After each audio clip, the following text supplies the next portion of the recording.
Hello ladies, welcome back to my channel. Sonali क्रिएशनमध्ये तुमचं मनापासून स्वागत आहे. तर आज आपण एक नवीन टॉपिक घेऊन आलेलो आहे. तर त्याचं आपण करतो आहे की शोल्डर आणि नेकचं जे चार्ट आहे ते आज आपण बघणार आहोत. तर आपण जे बॉडी मेजरमेंट करतो, बॉडीचं जे मेजरमेंट म्हणजे शोल्डर आपण घेतो बॉडीवरती, तेव्हा काय असतं की 14 किंवा 15 येतं. ओके, त्या हिशोबाने मग आज आपण शोल्डर ॲक्च्युअल आपण कटिंग जेव्हा करतो तेव्हा शोल्डर किती घ्यायची आणि त्यानंतर त्या शोल्डरच्या अकॉर्डिंग मग आपल्याला नेकचं जे विड्थ असतं ते किती घ्यायचं हे या व्हिडिओमध्ये आपण बघणार आहोत. चला तर आपण चालू करूया मग या व्हिडिओला. आपण ॲक्च्युअल शोल्डर बघतो आहे, म्हणजे ॲक्च्युअल शोल्डर म्हणजे आपण बॉडी मेजरमेंट जर केली आपण, तर आपलं ॲक्च्युअल शोल्डर किती येतं? 14 ते 15 येतं. बरोबर, 14 ते 15 आल्यानंतरला आपल्याला नेकची डेप्थ जर 3 ते 4 असेल तर शोल्डरची आपल्याला फिटिंग किती घ्यायची, जे ॲक्च्युअल आपण शोल्डर घेतो. इथे आपण घेताना ब्लाऊज किंवा ड्रेस शिवताना आपण काय करतो की इथे ॲक्च्युअल शोल्डर टाकतो. ओके, तो शोल्डर किती घ्यायचा आहे? मग 6.75. ओके, 6.75 घ्यायचा आहे आपल्याला. त्यानंतरला नेकची विड्थ किती घ्यायची? नेकची विड्थ म्हणजे काय? ही वाली विड्थ. ओके, नेकची विड्थ घ्यायची 2.50 म्हणजे 2.5 घ्यायचं, 2.5 इंच घ्यायची. ओके, त्यानंतरला आपली नेकची जे डेप्थ आहे ती 4 किंवा 5 इंचावर जर असेल तर त्याची शोल्डर किती घ्यायचं आहे आपल्याला? 6.50, 6.5 घ्यायचं आहे. ओके, तर त्याची नेक विड्थ किती घ्यायची आहे? तर नेक विड्थ घ्यायची आपल्याला 2.50, सेम ॲज सेम.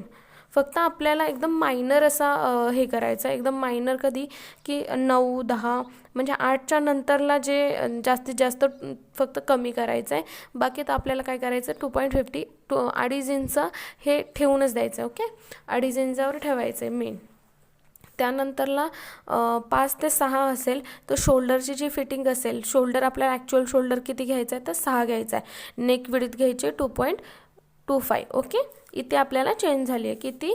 6 ते 5 ते 6मध्ये आपल्याला किती घ्यायचं? जे नेकचे जे डेप्थ आहे 5 ते 6 जर असेल तर शोल्डरची जे आपण शोल्डर घेतो ते 6 घेतो आणि नेक विड्थ घेतो ते 2.25 घेतो. ओके, तर 7 जर असेल, 7 जर नेक डेप्थ असेल तर आपल्याला शोल्डरचे जे फिटिंग घ्यायची आहे तर शोल्डर घ्यायचं आहे 5.75 आणि विड्थ घ्यायची आपल्याला, नेकची विड्थ घ्यायची 2.25. ओके, तर त्यानंतरला नेकचं डेप्थ जर 8 असेल तर आपल्याला शोल्डर घ्यायचा आहे 5.50 म्हणजे 5.5 आणि घ्यायचा आपल्याला 2.25. नेकची विड्थ किती घ्यायची? 2.25. ओके, 9 जर असेल, बॅक नेक 9 असेल, 9 इंच जर असेल तर शोल्डर घ्यायचा आहे 5.25 आणि आपल्याला नेक विड्थ घ्यायची आहे 2.25. ओके, तर आपल्याला 11 जर असेल बॅकची नेक डेप्थ, तर 11 असेल तर आपल्याला घ्यायचं आहे 5 इंचावरती शोल्डर आणि आपल्याला नेक विड्थ घ्यायची आहे 2.25. ओके, ठीक आहे. तर त्यानंतरला मी हे सांगायचं होतं मला की जेवढे आपल्याला नेक आपला जास्त असेल, हा नेक जेवढा जास्त असेल, हा नेक असतो आपला, हा बॅकचा नेक आहे. तुम्ही जेवढा जास्त नेक घ्याल तेवढं मग तुमचं शोल्डर कमी कमी होणार. ओके, तर आता आपल्याला जर मोठा घ्यायचा असेल तर 6.75 बघितला आपण, कमी घ्यायचा असेल तर मग किती येतो? 5 पर्यंत येतो हा शोल्डर.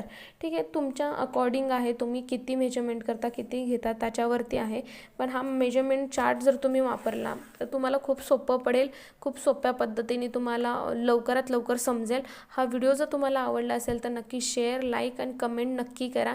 थँक्यू सो मच, तुम्ही वेळात वेळ काढून हा व्हिडिओ बघितल्याबद्दल.